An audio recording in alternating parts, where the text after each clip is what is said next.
You know, it's not often that the threat of getting fired is a good thing, but that's exactly what happened to Nashville hunk Luke Bryan. His father told him if he didn't quit his job, he'd fire him because he needed to go pursue his dreams. I love that. And that's just what he did, overcoming a double tragedy to become the star whose party is just getting started. Here's Amy Robach with the gospel and the country, according to Luke. I bring you fish. Luke Bryan is hard at work making his new farmland fun. See them? Yep. See their lips? Wow. Whoa. From his automatic catfish feeder Catch us up a little catfish dinner. to the tomato and okra patch. That was the old okra patch. The garden was a valiant attempt at gardening. I grew a tomato and I didn't even know it. I'm all tangled. Yeah, that's my kind of night. This country boy is equally at home down in the dirt or up on stage, where he's famous not only for his singing, but, well, his signature shake. They have a bunch of your signature moves all edited together to this rap song. A Luke Bryan butt-shaking mashup. Hey, don't drop that dun-dun-dun. Don't drop that dun-dun-dun. I watched it. And?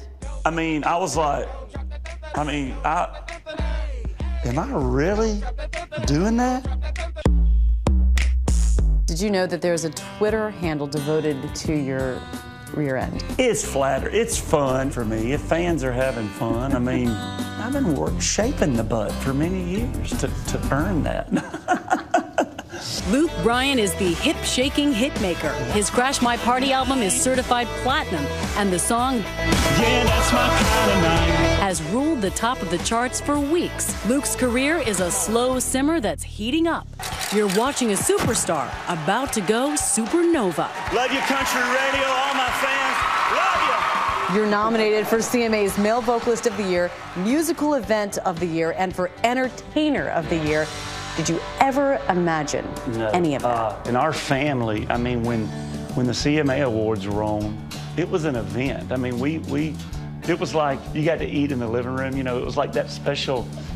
You got to make your little lay a towel down on the shag carpet and eat. When I was, you know, this tall, you know, that's what. Before country was cool. Oh yeah. But country was pretty dang cool back then. They could pull off rhinestones and stuff. Bryan just pulled off something pretty dang cool of his own. His first major arena headlining tour. Yet incredibly, all this attention still makes him nervous. I've had panic attacks, you know, before big moments, and it's kind of fun, you know, you want that anxiety of a big, I mean, I'm nervous. I was going to say, what scares you the Well, most? I'm nervous sitting down with you and knowing how many people will see this, and, you know, I have to kind of go, all right, get your breath, calm down. But I wouldn't want it to not be that way. What about your first arena headlining tour? Oh my gosh, freaking out.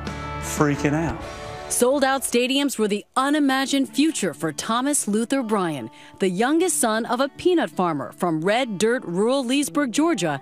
He was the protected and beloved little brother of older sister Kelly and older brother Chris. Luke's mother, LeClaire, says he was a born musician. Well, my story is about Luke. He was sickly when he was little, baby. So I rocked him all the time. Well, bounced him. And I hummed Rock of Ages. And he could literally hum Rock of Ages before he could talk. Can you still do it? See that?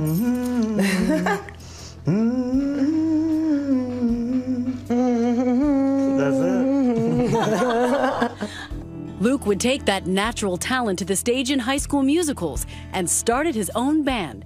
His mother loved his singing then and now. Do you have a favorite song? What's the pretty one? Drink a beer. Oh, yeah. Oh, Yeah. Can't believe you're really gone. that's us. That's a touching song for us. Drink a beer.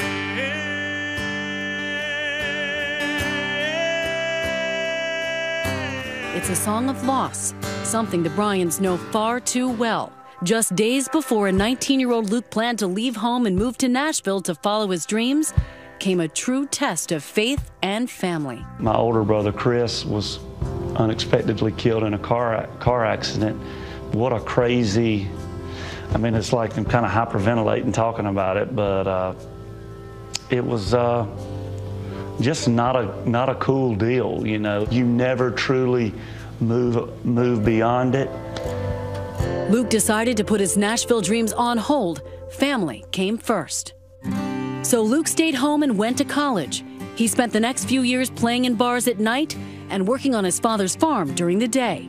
Were you ever worried that he wouldn't start the career that he was meant to have? We knew Luke at some point would come to Nashville, but you know, you can't leave your family.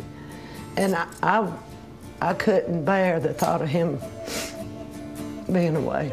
Luke's sense of duty kept him home.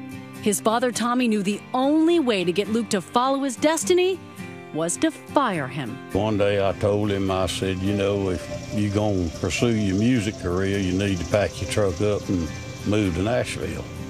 So we had already They pushed me out of the nest. To Nashville he flew. Luke found early success as a songwriter.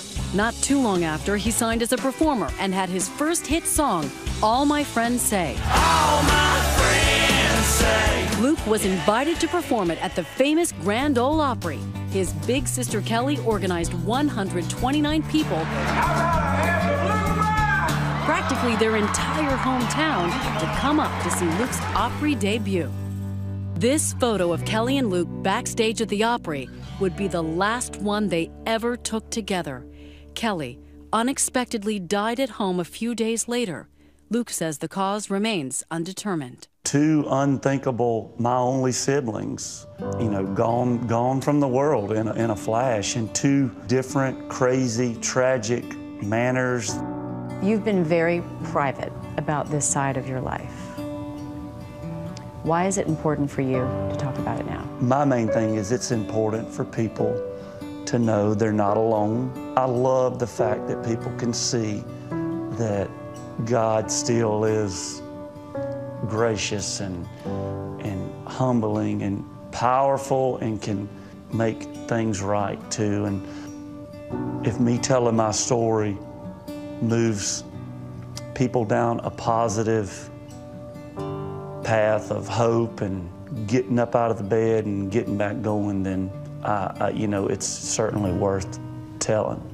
Coming out of the nightmare of tragedy, Luke is writing a new story, a fairy tale romance. He's married to his college sweetheart, Caroline. She's the star of his Crash My Party video and the leading lady of his life. Baby, you can crash my party anytime. Together, they're building a future for sons, Bo and Tate. Construction is underway for a new house on their Tennessee farmland. It's perfect, and I love being out here. As his song says, Welcome to the farm. Bye. So we're going to go mud bogging. You're going mud bogging. it's where a father can play in the mud with his son and where a new family story begins. At number 3 on our countdown of the greatest country duets, it's a heaping portion of a country fried cat fight. Reba McEntire and Linda Davis duke it out over a cheating husband in the 1993 hit, Does He Love You? That was probably my favorite as a kid, because I'm a girl and I like the chick songs. So. The song hit #1 on the country charts, earning them a CMA award and a Grammy.